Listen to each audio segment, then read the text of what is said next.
Was made for entertainment purpose only. It doesn't mean to hurt any. And don't take it seriously. Hello guys.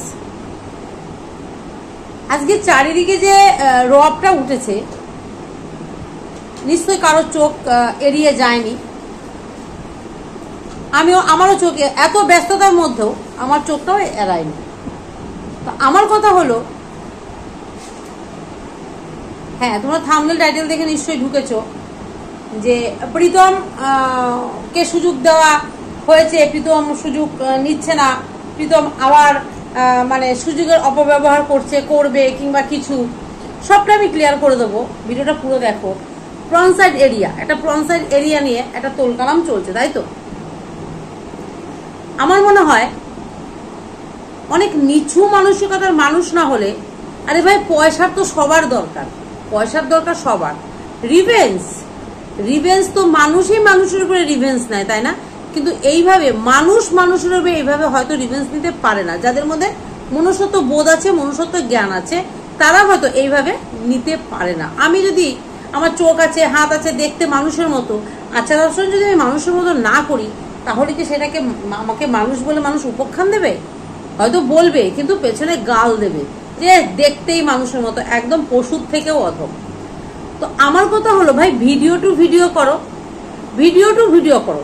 তোমাকে শুয়ারের বাচ্চা বলেছে, তুমি কুত্তার বাচ্চা বলে দাও। তোমাকে শুয়ারের বাচ্চা বলেছে, তুমি কুত্তার বাচ্চা বলো, কিংবা তুমি আরো খারাপ ভাষা বলো, সেটা ভিডিও টু ভিডিও করো। ভাই কেন? আমি আজকে তোমাকে নিয়ে ভিডিও করেছি, পারছি না তোমার ঠ্যাংটা কামড়িয়ে, কোনোভাবেই কিছু করতে পারছি না। লাস্টে আমি কি করলাম? ফ্রন্ট সাইড এরিয়াতে চলে গেলাম। তো আজকের ভিডিও, আজকের যে এই দুদিন আগের কিছু লাইভ, ওই যে ঘোড়ামুখী, হ্যাঁ আমি আসছি, প্রীতমকে নিয়ে আসছি, একটু ওয়েট করো, আমি পুরো তোমাদের ভেঙে বলবো পুরো ঘটনাটা। এই যে ঘোড়ামুখী আর ওইদিকে হলো দালাল, এটা প্রমাণ হয়ে গেছে যে ওরাই কিন্তু মানে ওই যে ফ্রন্ট সাইড এরিয়াতে রিম্পার ছবি, সোমার ছবি, ধরিত্রীর ছবি, সীমার মেয়ের ছবি ওরা আপলোড করেছিল। তোর সাথে পারবো না তো তোর গুয়ের সাথে তো পারবো, ঠিক এই একটা রিভেন্সের মুড ওদের ছিল, যার জন্য এই জিনিসটা হয়েছে। কারণ সেটা কিন্তু ক্লিয়ার হয়ে গেছে, কোনো একজন কিন্তু পুরো ব্যাপারটা ফাঁস করে দিয়েছে, ঠিক আছে? তো ক্লিয়ার হয়ে গেছে। তো আমার কথা হলো, আরে ভাই আরো পরিষ্কার করে বলি, এই যে নামটা আসছে অনুষ্কা বলে যে নামটা আসছে, সেই যে মেয়েটি, সেই মেয়েটির ভিডিও আজকে ডিলিট হয়ে গেছে, তার সমস্ত কিছু নেই, আর কোথাও কিছু নেই। কিন্তু ওই মেয়েটি কিরকম মেয়ে, আজকে এই যে গুতপা, সে এসে কি বললো দিদিকে, সঙ্গীতা দিদিকে কি বললো, যে উনি কিরকম মেন্টালিটির মানুষ। উনি যদি পরিষ্কার মেন্টালিটির মানুষ হতো, যেটা উনি আমি আমার মতো করে বলছি, তোমরা বুঝে নিও, মানে ও এটাই বুঝাতে চেয়েছে দিদিও খারাপ যদি না হবে, দিদি খারাপদের চ্যানেলে উঠছে। কাদের চ্যানেলে উঠেছে? ধরিত্রীর চ্যানেলে উঠেছে, সোমার চ্যানেলে উঠেছে, সীমার চ্যানেলে উঠেছে, আমার চ্যানেলে ওঠেনি, এপি দিদিভাইয়ের চ্যানেলে ওঠেনি, কিন্তু আমাদেরকে ভয়েস দিয়েছে, আমরা ইনভলভ আছি ব্যাপারটাতে। হ্যাঁ আমার লাইভেও সরি আমার ভয়েস দিয়েছিল 2-3 বার, আমার মানে ইয়েতে ডাইরেক্ট লাইভে, একবার না দুবার দিদি আমার লাইভেও উঠেছে, এপি দিদিভাইয়ের লাইভে উঠেছে, সরি এপি দিদিভাইয়ের লাইভেও উঠেছে। তাহলে এখানে আমরাও জড়িত আছি, তাহলে আমরাও খারাপ। আচ্ছা আজকে তো পুরো প্রমাণ। হ্যাঁ এই মানুষগুলো কি দেখিয়েছে? নিজের দেহ দেখিয়েছে না নিজেদের বিজনেস এখানে চালু করেনি তো? দেহ ব্যবসা যেটাকে বলা হয়, নিশ্চয়ই কেউ করেছে কি? করেনি। তারা কি করেছে? মুখে হয়তো দুটো গালিগালাজ করেছে, মুখে হয়তো দুটো নোংরা ভাষা ইউজ করেছে। তার জন্য কিন্তু আজকের দিনে দাঁড়িয়ে তাদেরকে, এই যাকে বলা হচ্ছে, দিদিকে বলা হচ্ছে, সঙ্গীতা দিদিকে, তার জন্যই কিন্তু আজকে পুরো চারিদিকটা পরিষ্কার হয়ে গেছে, এখন সীমা বলো, ধরিত্রী বলো, সোমা বলো, কি সুন্দর তারা ভিডিও করছে, কেউ কিন্তু একটা ওয়ার্ডও ভুলভাল বলছে না। দেখো, আর এই যে কথাটা ও বললো, এখানে ও কি মিন করতে চাইলো? আজকে একটা ওই রকম উলঙ্গ, যে এরকম সাইডের যে তার মানে বিজনেস, সেই একটা মেয়েকে তার লাইভে কি করে উঠলো? আছে প্রশ্ন তোমাদের কাছে। তাহলে এখানে প্রমাণ হয় যে সে ওই সাইডে, তারা এই সাইডের সাথে পুরো যুক্ত ছিল। যখন এদের সাথে পারলো না তখন কি করলো এদের, হ্যাঁ প্রীতমও একটা সময় যুক্ত ছিল, প্রীতমও তার দাদা দিদির সাথে হয়ে প্রীতমও যুক্ত ছিল, ঠিক আছে। তো আমার কথা হলো আজকের দিনে দাঁড়িয়ে প্রীতমার কারোর সাথে কোনো কন্ট্যাক্ট নেই। আজকের দিনে দাঁড়িয়ে এই মুহূর্তে, আজকে হলো 30 তারিখ, 30 জুলাই, না সরি জুন, 30 জুন 2024, রাত বাজে 11:30 12টা। এই সময়টা, এই টাইমে দাঁড়িয়েও, আজকের দিনে দাঁড়িয়ে এই সময়টার মধ্যে দাঁড়িয়েও প্রীতম এই মুহূর্ত অবধি কারোর সাথে তার কোনো যোগাযোগ নেই। একটা সময় সে ছিল, মানুষ ভুল করে, ভুল মানুষ করে, সে ভুল শুধরে নিয়েছে, তাকে সেই সুযোগ দেওয়া হয়েছে এবং তাকে ওয়ার্নিং দেওয়া হয়েছে। সে যদি পরবর্তীকালে আবার তার দিদি দাদাদের সাথে পরবর্তীকালেও সে যোগাযোগ করে তখন দেখা যাবে। কিন্তু এখন প্রীতম কিন্তু এসবের কোনো দিক থেকে কিন্তু যুক্ত নেই। তবে প্রীতম তোকে বলে দিচ্ছি, পরবর্তীকালে যদি যুক্ত হলে তার ফলটাও কিন্তু ভীষণ খারাপ হবে। চোখ কান খোলা রেখে কিন্তু তোমাকে চলতে হবে। তবে এখন এই সময় দাঁড়িয়ে প্রীতম কারোর ফোন, কারোর কোনো কিছু সেরকম ভাবে, কারণ পুরো ওর ট্যাগে আছে, আর সারাটা জীবন হয়তো ট্যাগে থাকবে না। সেই সময়টা যদি ও দেখ, তুই সারাটা জীবন হয়তো ট্যাগে থাকবি না, একটা মানুষের সারাটা জীবন ট্যাগে রাখা যায় না, তাই তো? কোনো কিছুর আয়ত্তের মধ্যে তাকে ধরে সারাটা জীবন হয়তো রাখা যায় না। কিন্তু নজর তুইও থাকবি সোশ্যাল মিডিয়াতে, আমরাও থাকবো সোশ্যাল মিডিয়াতে। সেই জায়গা থেকে তুই যদি আবার কোনো এই ধরনের কাজের সাথে যুক্ত হোস, তোর কিন্তু সেই দিনটা যে কি ধরনের হবে, কি পানিশমেন্ট তুই পেতে পারিস তুই জানিস না। কাজেই তুই তোর মতো করে ভিডিও করে যা। একটা সময় তুই যুক্ত ছিলিস, এখন তোকে এটাই বলা হচ্ছে তুই তোর মতো করে তোর লাইফস্টাইল কাটা, তুই ভিডিও করে যা। দরকার নেই তো, দরকার কি আছে? তো আচ্ছা, আমার কথা হলো ক্লিয়ার হয়ে গেল প্রীতমের কথাটা কেন এখানে এসেছিল, কেন প্রীতমের নামটা এলো, আর প্রীতমকে নিয়েই কেন আমি থাম্বনেল টাইটেলটা দিলাম। এবার তোমরা বুঝতে পেরেছো, কারণ দরকার ছিল। আর এই ভিডিওটা সবার জানার দরকার আছে, যার জন্য আমি ওই থাম্বনেল টাইটেল সেটাও আমি ক্লিয়ার করে দিলাম। কারণ তোমাদের অনেক মনে প্রশ্ন হতে পারে যে প্রীতম তো এখন যুক্ত নেই, দিদি তাহলে কেন দিলে এটা, এই থাম্বনেল টাইটেলটা কেন দিলে? দেখো, আমাদের থাম্বনেল টাইটেল দেখেই মানুষ ঢোকে, ঠিক আছে? থাম্বনেল টাইটেলটা আমাদের একটু জোরালো দিতে হয়। আজকে আমি থাম্বনেল টাইটেলটা দিলাম মানে মানুষ ভাববে যে প্রীতম আবার কিছু ভুল করেছে, সেটা দেখে মানুষ ঢুকবে। আর এই ভিডিওটা সবার দেখার দরকার আছে যে এই ঘোড়ামুখী একটা বিজনেস, বোঝো তো, সে প্রস্টিটিউটদের একটা মাসি থাকে, দালাল মাসি, জানো তো, দালাল, একটা দালাল থাকে, মানে মেয়েদেরকে ছোট ছোট মেয়েদেরকে ভুল বুঝিয়ে কিংবা পয়সার লোভ দেখিয়ে কিংবা ভুল ট্যাগে করে অনেক সময় কি করা হয়, এই ধরনের প্রস্টিটিউট, যেটা মানে বেশ্যালয় যাকে বলা হয়। হ্যাঁ, দেখো, আমি ছোট করছি না কোনো ইয়েকে, কেউ খারাপভাবে নেবে না, কথাটা না বলে তোমরা বুঝতে পারবে না, যার জন্য আমার বলা। আমি যদি ভুল বলে থাকি আমি কিন্তু মানে ক্ষমা চেয়ে নিচ্ছি, আগেই ক্ষমা চেয়ে নিচ্ছি। কারণ এই যে আমি যাদের নাম নিলাম, প্রস্টিটিউট বলো, ব্যবসা বলো, তারা কিন্তু সমাজে আছে বলে আমরা যারা নিজেদেরকে সভ্য ভদ্র ভাবে মানে সমাজে তুলে ধরতে চাই কিংবা দাবি করি, আমরা কিন্তু তাদের জন্যই কিন্তু সেফ জোনে সুস্থ সুন্দরভাবে রাস্তাঘাটে চলতে পারছি। কাজে আমাদের চলার পেছনে তাদের বিরাট অবদান আছে। কাজে তাদেরকে আমি ছোট করতে পারবো না, তাদেরকে আমি ছোট করতে চাইছি না। কিন্তু কিছু মুখোশধারী মানুষ, তারা কিন্তু সেটা পুরো একদম তাদের নিজস্ব পেশা, নিজস্ব বিজনেস, নিজের রুজি রুটি জীবিকার জন্য তারা কিন্তু এসে এখানটায় কেউ যুক্ত হয়েছে, কেউ অসহায় হয়ে যুক্ত হয়েছে, নানান রকম ভাবে তারা অনিচ্ছাকৃতভাবে কেউ যুক্ত হয়েছে।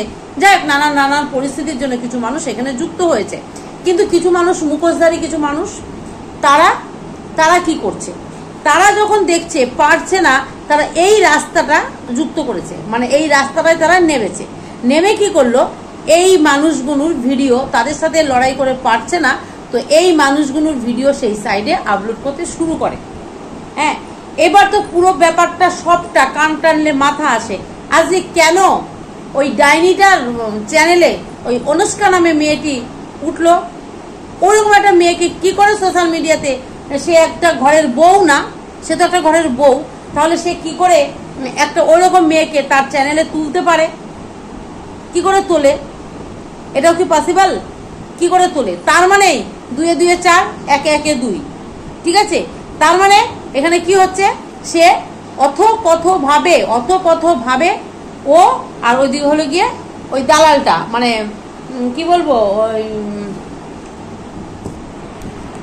ওই চম্পাবাই নাচনে বালিটা, হ্যাঁ ওটাকে নাচনে বালিই চলে আসে, নাচনে বালা আসে না। কারণ ওইটা যে কি জাতি আমি বুঝতে পারি না, পুরুষ না মেয়ে ওরা দেখা কিছু বোঝা যায় না। ওই মাসিও মনে হয় না যে কি যে ও মিক্সার একটা, তাহলে ওই নাচনে বালিই বলছি, চম্পাবাই নাচনে বালিটা। তো ওই চম্পাবাইটা, হ্যাঁ সেও কিন্তু ওই সাইডের সাথে যুক্ত ছিল। আজকে সবটাই কিন্তু প্রমাণ, তোমরা ওয়েট করো সবকিছু। দিদি যখন এই ব্যাপারটা হাতে নিয়েছে, নিশ্চয়ই সেই ব্যাপারটা একটা না একটা কিছু রিকভার, একটা না একটা কিছু হবেই। আজকে তুই কি প্রমাণ করতে চাইছিস গলা ফাটিয়ে? তোর মতো মেয়ে, হ্যাঁ তুই মানুষের রক্ত চুষে খাস, হ্যাঁ তুই আজকে এসে এই ফ্রন্ট সাইডে এই ধরনের পারলি না, যখন রিম্পার ছেলে দুটোকে গাড়ির তলায় ফেলে দিলি, পারলি না লাস্টে রিম্পার ওই রকম ভিডিও ফ্রন্ট সাইডে তুই ছেড়ে দিলি, সীমাদির মেয়ে দিয়ে দিলি, সোমার দিয়ে দিলি, ধরিত্রীর দিয়ে দিলি। তো বন্ধুরা আমি একটা কথা বলি, আজকে তার মানে এই সোশ্যাল মিডিয়াতে এসে আমরা কেউ সেফ নেই। আজকে কালকে আমার ভিডিও দিয়ে দিতে, আমার ছবিও একটা দিয়ে দিতে পারে, তোমার ছবিও দিয়ে দিতে পারে। আজকে আমি বলছি আমরা আমাদের নিজেদের সেফটির জন্য এই মানুষগুলোর মুখোশ টেনে কিন্তু বার করার দরকার আছে। এরা যে মুখোশের আড়ালে এভাবে খেলছে, আর তোমরা গিয়ে বা বা বা বা এই তো শেরনি, এই তো শেরনি। একটা শেরনি সে যদি একটা মেয়ে হয়ে একটা মেয়ের মান ইজ্জত না রাখতে পারে, ভিডিও টু ভিডিও খেল ভাই, ফেস টু ফেস খেল, কেন পেছনে গিয়ে ফ্রন্ট ভিডিও ফ্রন্ট সাইডে তুই ওই ধরনের ভিডিও দিবি? এটা কোনো সুস্থ স্বাভাবিক মানে মস্তিষ্কের মানুষের কাজ? পয়সার জন্য এত নিচে নেমে যাবে? আসলে কি বলতো, এরা কি বলতো, ওই দালাল বৃত্তি করেই এদের জীবন চলবে, দালাল বৃত্তিটাই এদের জীবনের পেশা, নেশা, ঠিক আছে? কাজে এই জিনিসটাই হয়তো করে এসছে ওই বেশ্যাবৃত্তি, বেশ্যাদের দালালগিরিও করে এসছে, যার জন্য এখন কি করবে, ভালো ভালো মানুষদের ভিডিও এইভাবে দিয়ে সে তার কাজের যে ইয়েটা, লঘুটা টিকিয়ে রাখতে চাইছে, ঠিক আছে? কাজের লঘুটাকে সে টিকিয়ে রাখতে চাইছে। তাহলে এই মেয়ে ছেলেকে সোশ্যাল মিডিয়া থেকে তাহলে কি করা দরকার? তোমরা কেন সবাই আওয়াজ তুলছো না? তোমরা কেন, আমি তো বুঝতে পারছি না। ও ভিডিও দিলে তোমরা ওখানে শেরনি বলে কি করে আওয়াজ দাও? যে একটা মেয়ে হয়ে আর একটা মেয়েকে, আরে ভাই ভিডিও টু ভিডিও, তোর ওই যে আমি বললাম তোকে বলেছে শুয়ারের বাচ্চা, তুই কুত্তার বাচ্চা বলে দে, তুই আরো খারাপ কিছু বলে দে, তো তার জন্য তার উলঙ্গ করে তার মুখটা বসিয়ে তার ফ্রন্ট সাইডে তোর ওই ধরনের ভিডিও আপলোড করে দিবি, ওইরকম ছবি আপলোড করে দিবি? হ্যাঁ এটাও কি সঠিক কথা? আর ওইরকম চ্যানেল খুলে ফেলবি ফ্রন্ট সাইডে, এটাও কি সঠিক কথা? আজকে কেন নেই? আজকে যখন কান টানলে মাথা আসছে, সমস্তটা চলে আসছে, তখন সবকিছু কেন তোরা লাপাত্তা করে দিচ্ছিস? তোরা কি বলছিস, তোরা লাপাত্তা করে দিচ্ছিস, আর আমাদের কাছে নাই কোনো কিছুরই কোনো তথ্য নেই, কোনো কিছুরই কোনো তথ্য নেই।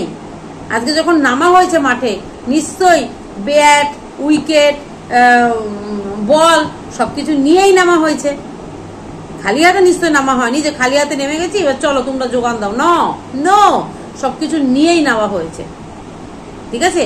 দেখো আগে আগে হতা হয় কি, কিছু মানুষ আজকে মামায়ের উপরে আজকে মামায়ের মতো একটা মেয়ে, সরি আমি ভুলে গেছিলাম, মামাই, বৈশাখী, অভি, ছেলেটিকেও ছাড়েনি, অভিকেও ছাড়েনি, এটা ছেলেকেও অবধি ছাড়েনি। তাহলে এরা কারা গো? এরা কারা? হ্যাঁ আজকে মামায়ের মতো একটা মেয়ে বলে না, সে একটা গ্যাজেট অফিসার, কিংবা সে একটা কি বলবো তোমার MBBS মানে WBCS পড়া একটি মেয়ে, সে একটা আজকে এ গ্রেড জবে পোস্টে জব করে বলে সে একটি মেয়ে, তার বিরাট মানে কি বলবো সম্মান। আর আমাদের, আমি সোমা, ধরিত্রী, সীমাদি, আমাদের মতো আমরা বলছি আমরা আজকে গ্রেডের নই বলে আমরা কি ফেলনা তো নই? সম্মান তো মামায়েরও যেমনি সম্মান, সোমারও তেমনি সম্মান, ধরিত্রীরও তেমনি সম্মান, তেমনি সীমাদির মেয়েরও সম্মান, তেমনি বৈশাখীর সম্মান। আমি জানি না বৈশাখী দিই হবে হয়তো, আমার থেকে বড় হবে না ছোট হবে আমি জানি না, যাই হোক আমাকে কেউ যদি জানো বলে দেবে বৈশাখী কি আমার ছোট না বড় হবে, সত্যি জানি না, যাই হোক আমি নাম ধরেই বললাম। হ্যাঁ আর এদিকে হচ্ছে অভি, তাহলে সম্মান সবারই সমান, হ্যাঁ সম্মান সবারই সমান। আজকে কি করে তারা এই কাজগুলো করতে পারে? আর তার জন্য আমরা কি এক হতে পারি না? সবাই সোশ্যাল মিডিয়ার সবাই এক হয়ে এই চ্যানেল দুটোর বিরুদ্ধে আমরা কিছুই করতে পারি না, কিছু করতে পারি না। ওরা দিনের পর দিন নিজেদেরকে এইভাবে জাহির করবে এসে সোশ্যাল মিডিয়াতে, সেটা আমাদের মেনে নিতে হবে।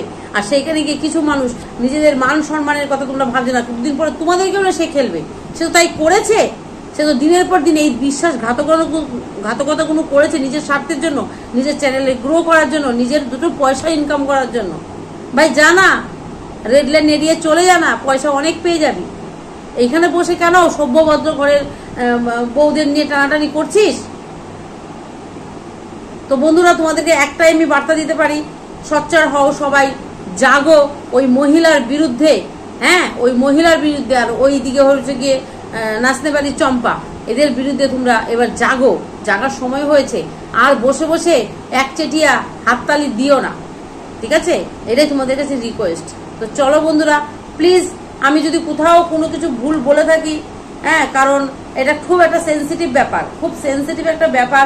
হ্যাঁ, কারণ আমরা এইভাবে না ভাবতে পারি না, এই ব্যাপারগুলো আমরা নিতেও পারি না, সত্যি সুস্থভাবে নিতে পারি না যে মানুষ কতটা, আমরা জানি সঠিক পথে চলবো, সুস্থভাবে চলবো, সব পথে ডাল ভাত নুন ভাত যা জুটবে তাই খাবো, অসৎ পথটা অবলম্বন আমরা করতে জানি না। কাজে এগুলো দেখলে না তখন নিজেকে মনে হয় কি, এ বাবা, এরাও মানুষ, আমরাও মানুষ, কিরকম তাদের বিকৃত মন মানসিকতার মানুষেরা।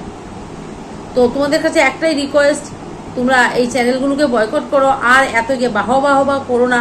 দুদিন পরে তোমাকে, আমাকে, তোমার ঘরের মেয়েকে নিয়েও কিন্তু এরা এই বিজনেস চালু করে দেবে, ঠিক আছে? এই বিজনেস চালু করে দেবে, তোমার ছবি দিয়ে ওরা ইনকাম করবে। বুঝতে পারছো নিজেদেরকে কতটা মানে নিচে? যখন তোমার রিলেটিভসরা, তোমার আত্মীয় স্বজনরা দেখবে, তো তারা তো আর জানতে পারবে না যে তুমি নও এটা, কিংবা তোমার সাথে এটা বিট্রে করা হয়েছে। তারা যাবে তুমি ওই সাইডে ভিডিওটা আপলোড করেছো, তোমার ছবিটা আপলোড করেছো। হ্যাঁ, তাহলে আজকে মান সম্মান যদি মানুষের না থাকে, সেই মানুষটা পৃথিবীতে বেঁচে থেকেই বা কি লাভ? তাই তো চলে আসে, তাই না? তো তোমরা দেখো, এর বিরুদ্ধে একজোট হও, সবাই একজোট হও, আমার এটাই রিকোয়েস্ট সবার কাছে, সবাই একজোট হও। তো চলো, সবাই ভালো থেকো, সুস্থ থেকো, আর অবশ্যই তোমরা আমাকে তোমাদের, আমি যে বললাম কথাগুলো, তোমাদের মতামতটা অবশ্যই আমার কমেন্ট বক্সে লিখে যাবে, ঠিক আছে? তো চলো, টাটা, গুড নাইট, দেখা হবে অবশ্যই নেক্সট ভিডিওতে। হ্যাঁ, গুড নাইট এর জন্যই বললাম, কারণ এখন বাজে রাত 11:50, অবশ্যই ভিডিওটা কালকে পাবে। হ্যাঁ, তো তখন অবধি কি হবে আমি সেটা জানি না, তখন মর্নিং হয়ে যাবে, অবশ্যই মর্নিং হয়ে যাবে। তো যারা সকালে দেখবে তার জন্য মর্নিং, যে যেটা এটা আমি দেখবে সেই টাইমের জন্য মর্নিং। তো চলো সবাই টাটা।